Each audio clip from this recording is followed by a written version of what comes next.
Welcome back to Sunrise. Anthony Albanese has extended an olive branch to Israel, inviting its head of state to Australia following the Bondi Beach terror attack.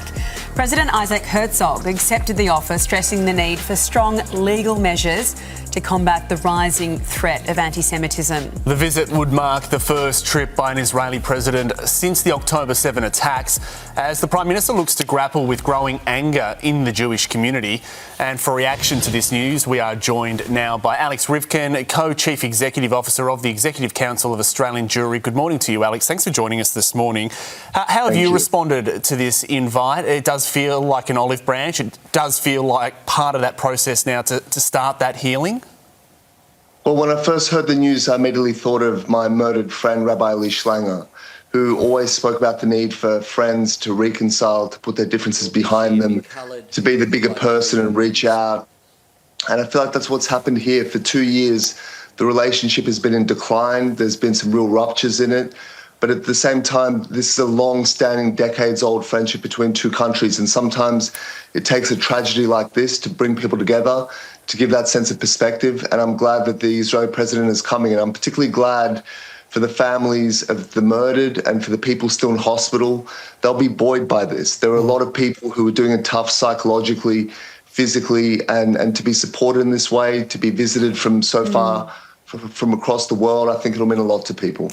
Alex, you've been spending a fair bit of time, you were just there yesterday in hospital, speaking with some of the injured. How are they doing and what's your message to them? They're doing it really, really tough. There are some people there with multiple gunshot wounds, many still in ICU. Some have had multiple surgeries and many surgeries will come. They've got life-changing injuries and physical and psychological trauma. The families haven't left their bedsides. They're stricken. Everyone's doing it really, really tough. And of course, the focus has rightly been on the 15 dead and getting around and supporting their families. But the ones in hospital are doing it really, really hard. They're going to have a tough, obviously, period over the holidays with a long road of recovery ahead, and they're going to need a lot of community support. Alex, there's been a lot of debate over the last week or so as we head into Christmas and into the weeks to come. What's your message to other Australians, perhaps non-Jewish Australians?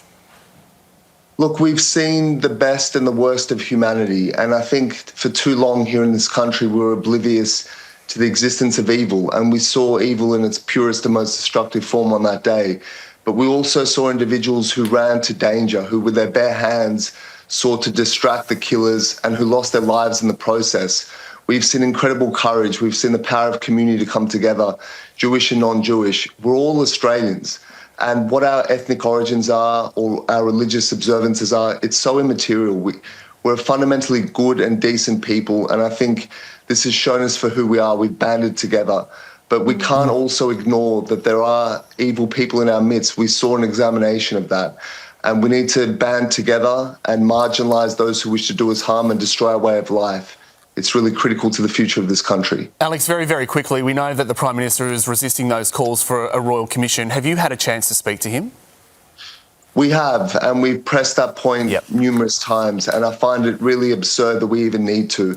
The government should be the first calling for this, to understand how this happened, how the people were let down so badly, and how we can prevent this from ever happening again. All right, Alex, thank you so much for your time. We know it's been such a difficult time for you and exhausting too. Thanks, Alex. Thank you.